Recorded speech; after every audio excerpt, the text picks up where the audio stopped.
All right, a happy Monday, everybody. Welcome into the show. You're watching the San Francisco 49ers Report. Chase Sr. here with you. It is Monday, April 21st. I hope everybody out there had a great weekend and your weeks are off to an awesome start. I know a lot of you are watching the show and you're saying, Chase, where are you?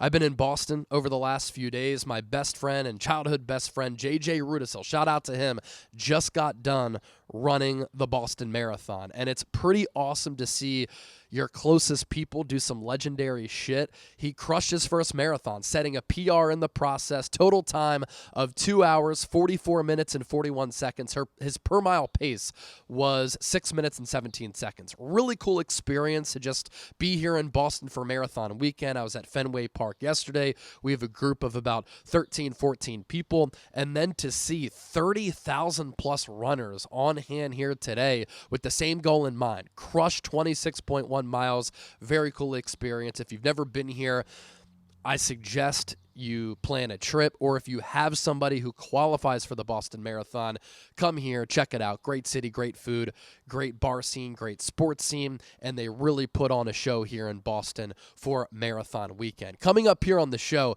some Niners draft buzz that I want to talk about, and then we also have a George Kittle contract update. Before we do all of that, a reminder, subscribe to the channel. The 49ers Report, yours truly, will be live for the 2025 NFL Draft starting on Thursday with round 1, Friday night, rounds 2 and 3, and then Saturday afternoon, rounds 4 through 7. We'll be live for every single day, every single round, discussing every pick. And, of course, anytime the Niners make a selection, they're tied for the most picks in the NFL Draft with 11. Deep dive analysis on that prospect to give you some insight as to what they're bringing to the Niners. And then when the day wraps up, we'll do some draft grades. And then once the weekend wraps up, some UDFA signings. It's the best Niners coverage right here on YouTube. Don't miss out. Subscribe and lock us in. So let's start off on the George Kittle front here. I've talked about this before, and I've posed this question before. Did the Niners mess up another contract situation with one of their own players who they waited to sign to an inevitable contract extension, who's looking for a new deal, and who the Niners want to retain? And when the Cardinals signed tight end Trey McBride, a former second-round pick, to an extension a few weeks ago, giving him $19 million per year, right around $40 million in guaranteed cash, the tight end market reset. It was another one of those positions, and we've seen this over the last few years, where the market gets reset at that position, a player gets paid, that sets the expectation and the standard for what that price point is for elite players at that position, and then other teams in these contract negotiations and scuffles have to overtake that price after the market was reset. And for Trey McBride, he's a young, ascending player who's going into year 4. He's developed into one of the top tight ends in the National Football League. But come on now. He's no George Kittle. So if you're George Kittle and his agent, who I've talked to from time to time, you're going to be 32 years old in October. You're a 2-time first-team All-Pro, 3-time second-team All-Pro, a 6-time Pro Bowler, probably still the best all-around tight end in the NFL when you combine pass catching and blocking. He's had back-to-back 1,000-yard seasons, 25 touchdowns over the last 3 years. And if Trey McBride gets 19 per, George Kittle's saying, yo, agent, hit up John Lynch, Kyle Shanahan, Parag, and say, I should get $20 million average annual value. And look, Kittle deserves it. He's an all-time Niner, not showing any signs of slowing down. The tight end market is a bargain given how much wide receivers make, $40+ million per year, right? And how little, compared to that, tight ends gets compensated, but how much they give their respective offenses. And so if you're Kittle, you're asking for 20, I would imagine, right? Not taking a hometown discount when you're about to be 32 with the NFL salary cap continuing to go up. But if you're the Niners and you're where that organization is right now, does paying Kittle make sense with your current timeline? Because what have the Niners done this offseason? They have gotten younger. They've shed a lot of salaries. They've seen a lot of talent and cash walk out the door. They want to build through the NFL draft. But if you want to get younger and you want to save money and you want to build through the draft, does paying a 32-year-old tight end who's going to turn that age in October, $20 million per year, makes sense with the direction of your organization. I think it's a fair point. What would I do? I'd pay Kittle. You don't let Special walk out of the door. If you give Brock Purdy a contract extension, Kittle's been his right-hand man. You lose Debo, I imagine Kittle's going to be more a part of this passing game. And so I'd give him a contract extension. But I warned everybody who watches this show, the millions of people per month, sign Kittle to this deal early. Don't let the tight end market get reset. Learn your lesson with what happened with Brandon Ayuk, what happened with Nick Bosa, what happened with Debo Samuel, and don't let other teams dictate what you have to pay your special players. What have the Niners done? Did not learn their lesson. Trey McBride gets paid, and now George Kittle and his price tag has gone up a little bit more. Something else I want you to consider. If you do plan on getting younger and you think George Kittle is too expensive for his age and you don't want to sign a 32-year-old tight end to a massive contract extension, what happens at number 11 if Penn State tight end Tyler Warren is on the board? He can pick up yak like Kittle. He's big, plays with brute force and physicality like a Gronk. He has everything to his route tree. He's a great blocker. He's a great red zone threat. He has versatility with where you can line him up at. In the slot, out wide. Shoot, at Penn State, he played wildcat quarterback. He was under center at quarterback sometimes in short yardage situations. He played H-back. And so he's one of my top players in this draft class. He's one of the few blue chippers in this draft class. And would you rather go younger with Warren, who could be along the likes of Kittle in the future, and get cheaper at that position? Or do you go defensive tackle, edge rusher, and then you run the risk of paying an older player $20 million per year, and you know the guaranteed money is going to be a lot? Obviously, it's something to think about, and it's something that Matt Maiocco is thinking about as well, NBC Sports Bay Area. He said, this is kind of following what the Niners have done. They haven't been proactive. They haven't made a big push to sign their guys early, whether it's early in the new league year or whatever the case may be. This is just the way they operate. And I think they've already done themselves a bit of a disservice with the handling of George Kittle's new deal. John Lynch expressed at the NFL Combine that they want to get Kittle signed up, multi-year deal this offseason with the hopes of keeping him a 49er for his entire career. And what has happened since then? Kittle, who's making $15 million this year with that contract that he signed several years ago, now the number one guy on the tight end market is Trey McBride. He signs for $19 million per season, going up about $2 million over 17, which was the highest paid tight end in the NFL. So maybe the Niners could have gotten George Kittle for $18 million a year had they worked on that in February and early March. Now it's up around $20 million. I would think Maiocco continued. If Trey McBride is making 19, shouldn't George Kittle be making 20? My thoughts exactly. So with that, I do propose you today's poll question. I want to hear from you down in the comment section right now. Will George Kittle get a new deal with the Niners? Type Y for yes, type N for no. Some draft talk coming up, but first, our sponsor for today's show, our friends at Prize Picks, the best daily fantasy sports app in the game, and it's the best place to turn your sports knowledge into cash.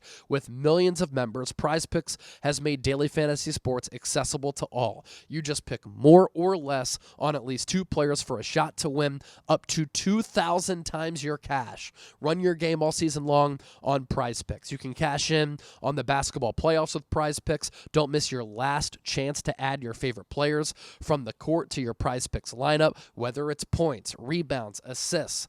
Take your pick of more or less for your shot to win up to 2,000 times your cash today. Prize Picks, the best place to win cash while watching sports. Join millions of users and sign up today. How do you do that? It's very easy. PrizePicks.com/CLNS. Use the code CLNS, and when you sign up today, you get $50 instantly when you play $5. You don't even need to win to receive that $50 bonus. It's guaranteed. As promised, some draft talk here on the show for San Francisco. I tweeted this out yesterday, put it up on my Instagram page. Give me a follow at Chase_Senior. The closer that we get to the 2025 NFL Draft, the more I feel like the 49ers will go with one of these four players at number 11 because of them falling to the Niners as best player available, them fulfilling a need, and them bringing the organization what they look for at these respective positions. Walter Nolan, Ole Miss defensive tackle. Derek Harmon, Oregon defensive tackle. Shamar Stewart, Texas A&M edge rusher.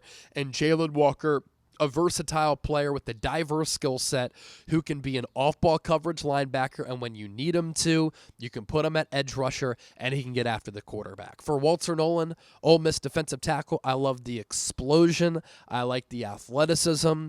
Quick twitch, good size at about 300 pounds. He's a really talented pass rusher who can collapse the pocket from the interior, but he's also very good against the run. I like the motor in which he plays with.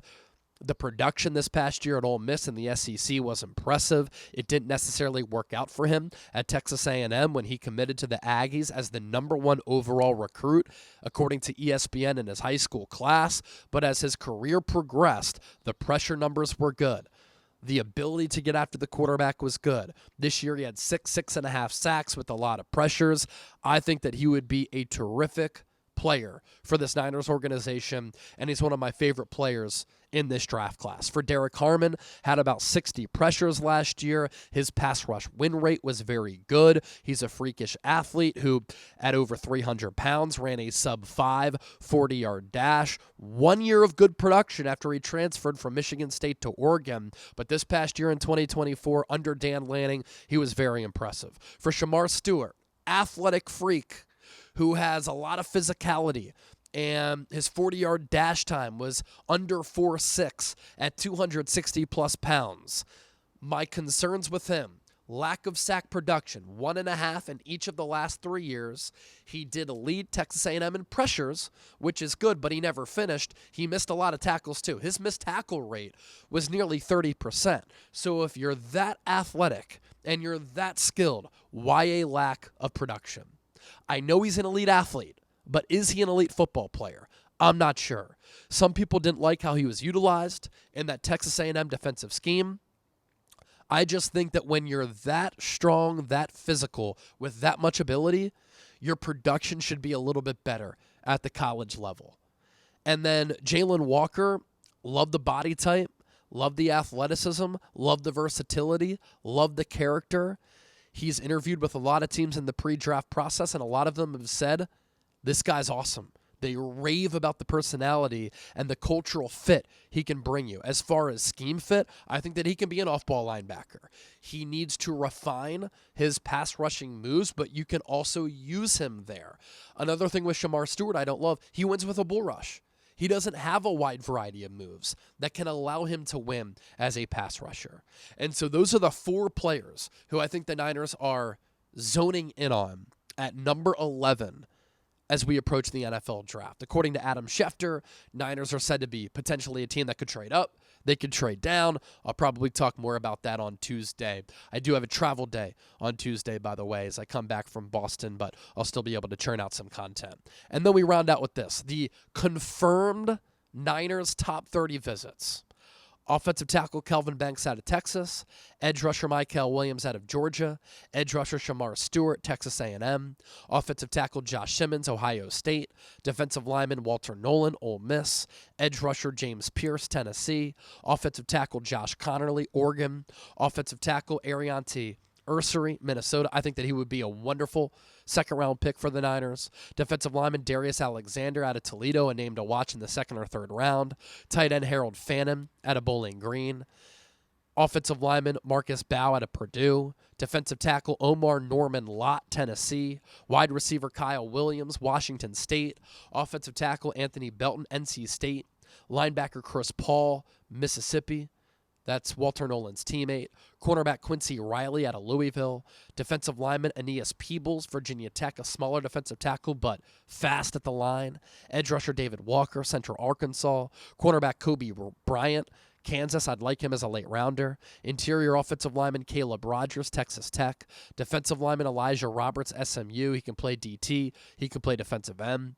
Tight end Jackson Halls, Georgia Tech. Tight end Jalen Conyers, Texas Tech, good athlete. Cornerback Belil Cone, Western Michigan. Linebacker Kane Medrano, UCLA. Wide receiver Jordan Watkins out of Ole Miss. And then interior offensive lineman Jonah Meinheim, out of USC. He can play center or he can play guard. So the official confirmed top 30 visits for San Francisco. Doesn't mean the Niners will take all of them, but they've at least showed interest in those players. All right, thanks for tuning into the show. Have a great rest of your Monday. Some fantastic content to come all throughout the rest of the week and every single day, because that's what we do here on the Niners Report, but specifically this week because it's draft week, baby.